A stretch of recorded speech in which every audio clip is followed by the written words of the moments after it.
Hola, soy Eva Garnica de Nueces para el Cerebro y en este vídeo os quiero explicar qué es la depresión, a qué llamamos los psiquiatras, las psiquiatras, un trastorno depresivo, para que en los próximos vídeos, cuando os vaya hablando de qué dice la literatura acerca del estilo de vida para prevenir y para tratar la depresión, sepamos todos de qué estamos hablando. Las psiquiatras, los psiquiatras, sobre todo nos basamos en algunos manuales diagnósticos que hay a nivel internacional para definir entre todos en qué consiste una depresión, en este caso, ¿no? Un trastorno depresivo mayor, que es de lo que os voy a estar hablando en las próximas semanas. Los dos manuales más habituales son el DSM, que ya van por la edición quinta, el DSM-5 en estos momentos, y la CIE-10. DSM es más a nivel americano y la CIE-10 es a nivel europeo. Pero como en las próximas semanas os voy a contar varios estudios publicados en revistas internacionales, os voy a contar sobre todo los criterios del DSM-5, están un poco avanzados respecto al DSM-4, 4TR, que es lo que os voy a contar en próximas semanas, pero viene a ser parecido. No solo nos basamos en estos manuales los psiquiatras para hacer los diagnósticos, pero a nivel de investigación es lo que más se usa. Entonces nos va a servir un poco de punto de partida para saber qué es una depresión, si estoy deprimida o no estoy deprimido y bueno, contextualizarlo en ese sentido. En los criterios del DSM-5, que es a los que me voy a referir en este vídeo, reflejan sobre todo criterios de funcionalidad, que es muy importante, después os lo explico, y síntomas. Los síntomas es un poco lo que la persona nos expresa, ¿no? La persona que está con este trastorno, que viene a vernos a consulta, o vosotros, si es vuestro caso, ¿no? Y os estáis preguntando si lo que os pasa es una depresión o no. Ya sabéis que en la calle se utiliza el estar deprimido como con mucha alegría, paradójicamente, ¿no? Pero una depresión para nosotros es algo más importante. Entonces voy a pasar a resumiros un poco qué supone estar deprimida o deprimido. Lo primero, el DSM-5 habla de un criterio temporal. Tenemos que hablar al menos de 2 semanas y durante esas 2 semanas hay que estar pensando que esa persona tiene que estar teniendo estos síntomas de los que os voy a hablar durante la mayor parte del día y durante la mayor parte de los días de esas 2 semanas o más. Casi siempre van a ser mucho más de 2 semanas, ¿de acuerdo? Pero estos síntomas deberían ser 5 o más de los que os voy a contar, ¿de acuerdo? Uno, primero, fácil de reconocer y es en el que pensamos todos, pues un estado de ánimo deprimido, una tristeza, el encontrarse bajo de ánimo durante, como os decía, la mayor parte del tiempo y de una forma, pues un poco diferente a lo que es uno.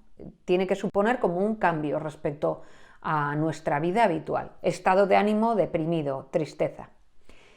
Otro síntoma muy típico va a ser la incapacidad para disfrutar de las cosas. Nosotros a veces lo llamamos anedonia o hipoedonia, ¿no? Si es poca capacidad de disfrutar, de obtener placer de las cosas que antes sí te lo daban. Pues te gustaba hacer deporte, te gustaba ir al cine, estar con amigos o leer, y ahora no eres capaz de disfrutar de esas mismas cosas, ¿no? O tienes dificultad muchas veces de disfrutar de eso. Ese es un síntoma bastante típico y muy habitual en las personas. Otro síntoma que podemos ver en una persona con depresión se refiere al peso, es decir, ¿qué es lo complicado aquí? Que nos sirve tanto el haber ganado muchos kilos de más como el haber perdido kilos en ese periodo de tristeza que estamos comentando, ¿de acuerdo? Por lo tanto, un cambio en el peso. Otro síntoma sería el del sueño, es decir, dormir muchas más horas o dormir muchas menos horas. Eso del insomnio y las menos horas, pues bueno, siempre hay que contextualizarlo, porque el insomnio a veces se asocia más bien a episodios maníacos, que es lo contrario, pero asociado al resto de síntomas de los que estamos hablando, hay que ponerlo en valor, ¿de acuerdo? Por lo tanto, el sueño, un exceso o un defecto. A nivel psicomotor también, cambios. Nos referimos a que de repente esa persona, o bueno, en ese periodo del que estamos hablando, esa persona está o bien como demasiado lenta, que es habitual, ¿no? Como una lentitud incluso en las respuestas, una lentitud a la hora de hablar, una lentitud al caminar, pero incluso hay otras depresiones en las que podríamos ver lo contrario, una especie de agitación, pero bueno, un cambio psicomotor durante ese tiempo. Otro síntoma muy típico en los trastornos depresivos importantes es el tener en la cabeza ideas que no son habituales en esa persona, ideas de minusvalía, de ser incapaz de hacer las cosas, de sentirse culpable de haber provocado daños o de ser una carga para los demás, inutilidad, etc. Ese es un síntoma que también es habitual y puede llegar a ser tan intenso en una depresión grave que llegue a ser delirante. Es decir, por ejemplo, las depresiones más graves tipo, bueno, Cotard, que lo llamamos los psiquiatras, las personas llegan a creer que no son capaces de hacer la digestión, por ejemplo, de que su cuerpo, su corazón no late, que no tienen intestino y que por lo tanto no pueden comer, y llegan a tener esas ideas delirantes de ruina, por ejemplo, ¿no? Personas a veces mayores con una depresión grave que tienen la convicción absoluta de que se han arruinado, ¿no? Y que no tienen nada de dinero.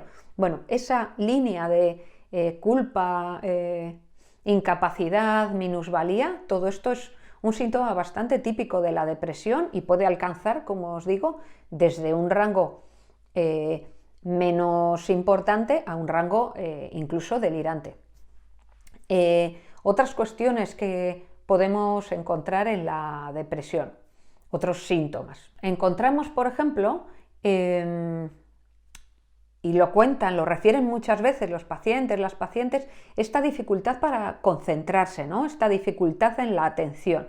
Y como que te dicen, me estaré demenciando a veces las personas mayores, ¿no?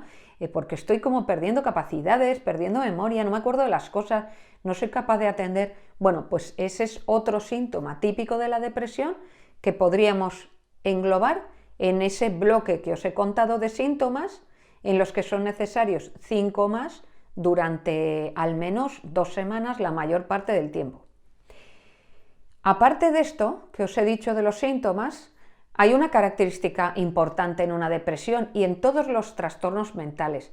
Para que lo consideremos un trastorno mental, tiene que estar afectando a la funcionalidad de esa persona. Es decir, esta persona está siendo incapaz de trabajar con normalidad, está siendo incapaz de mantener relaciones sociales con normalidad, le está afectando a su función y al día a día, ¿de acuerdo? Creo que esto es importante porque a veces desde fuera podemos adjudicar diagnósticos a personas, pero realmente están funcionando con esa manera de ser. Entonces, si siguen funcionando, si no ha influido negativamente en su capacidad de trabajar, de amistades, etc., no estaríamos hablando de un trastorno mental, ¿de acuerdo? Y luego unos criterios que siempre se engloban en los manuales diagnósticos y en todos los trastornos de los que podamos ir hablando es que hay que descartar que esto que parezca un trastorno depresivo en realidad sea debido a una enfermedad médica que te hace aparentar que tienes una depresión. Se me ocurren ejemplos, pero bueno, creo que sería complicarlo igual demasiado. También hay que descartar que esto esté producido por una droga o que esté producido por un fármaco que te da síntomas de ese tipo, ¿de acuerdo? Cuando hablamos de un trastorno depresivo estábamos hablando de algo primario, de algo que surge sin ser debido a una causa subyacente, ¿no? Una causa que esté por debajo, que lo esté provocando. Por lo tanto, descartado esto último, añadiendo que tiene que haber ese cambio en la funcionalidad de la persona y teniendo en cuenta todos estos síntomas que os digo, que deben de estar una suma de ellos durante al menos 2 semanas, pero casi siempre más tiempo, cuando a una persona le ocurre eso, hablaríamos de un trastorno depresivo, de los que voy a hablar después, en cambios en el estilo de vida, para prevenirlo o para tratarlo. Ya veis que los manuales diagnósticos no entran en el por qué esa persona ha llegado a ese estado, ¿de acuerdo? Ese es otro tema que podemos hablar en próximos vídeos, si os interesa. Y desde luego, las terapias tampoco hablan de ellas, pueden ser de diferentes tipos, pero los manuales diagnósticos solamente nos hablan de cómo identificar un trastorno depresivo, que es de lo que os quería hablar en el vídeo de hoy. Por lo tanto, si el vídeo os ha gustado, si queréis que hablemos de cuestiones de este tipo, no solo del estilo de vida, sino de cómo diagnosticar determinados trastornos mentales, me gustaría que os suscribieseis dándole a la campanita y me encantaría que que hicieseis vuestros comentarios o que añadieseis preguntas o sugerencias para el canal, lo que os apetezca más. Así que bueno, nos vemos en el próximo vídeo.